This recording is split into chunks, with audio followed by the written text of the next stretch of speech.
చేసుకొని అక్కడ నుంచి దొంగతనం చేయడం జరిగింది. ఆల్మోస్ట్ 2,50,000 రూపీస్కి ఐటమ్స్ అక్కడ నుంచి దొంగతనం అయింది. తర్వాత తానూరులో క్రైమ్ నెంబర్ 114 ఆఫ్ 2025 అక్కడ కూడా అదేవిధంగా ఒక వైన్ షాప్కి షట్టర్ లిఫ్టింగ్ చేసుకొని దొంగతనం చేయడం జరిగింది. అక్కడ నుంచి సుమారు 80,000 వరకు ఐటమ్స్ పోయింది.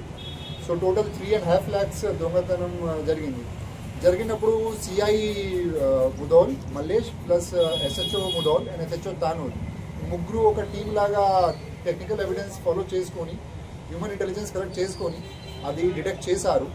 సో మన టోటల్ 6 మందికి అరెస్ట్ చేయడం జరిగింది. దాంట్లో మెయిన్ అక్యూజ్ యపరి వినోద్, అతను థర్డ్ బిలోలి ఉంది మన రేంజల్ మండల్లో. అక్కడ ఒక బెల్ట్ షాప్ నడుస్తున్నారు.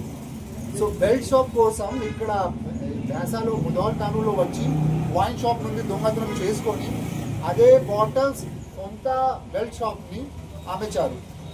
ఇప్పుడు ఫస్ట్ ముదోల్లో ఒక 4-wheeler వచ్చాడు, తానూరులో ఒక 2-wheeler వచ్చాడు. సో ఇప్పుడు 2-wheeler ఆల్రెడీ సీజ్ చేయడం జరిగింది, మొబైల్ కూడా సీజర్ అయింది. ఇప్పుడు ఆయనకి బ్యాంక్ అకౌంట్ ఫ్రీజ్ చేయడానికి ఆల్రెడీ రిక్విజిషన్ పెట్టడం జరిగింది. ఫర్దర్ యాక్షన్ మేము తీసుకుంటున్నాము. సో ఇప్పుడు 6 మంది మన కస్టడీ ఉన్నారు. ఈరోజు వాళ్ళకి మేము జ్యుడిషియల్ రిమాండ్ కోసం కోర్టులో పంపిస్తున్నాము.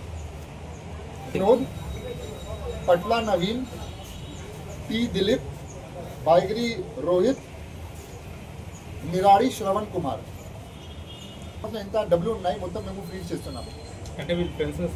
ఇది వినోద్ ఉన్నాడు కదా, ఆయన బెల్ట్ షాప్ లో తాగడానికి మిగతా వాళ్ళు వస్తున్నారు, మిగతా 5 వాళ్ళు. సో అదే క్రమంలో ఒక ఫ్రెండ్షిప్ అయింది. ఫ్రెండ్షిప్ అయినప్పుడు వాళ్ళు ఒక ప్లానింగ్ చేశారు. సో ఇది ముగ్గురు 2 సార్లు వచ్చి దొంగతనం చేశారు.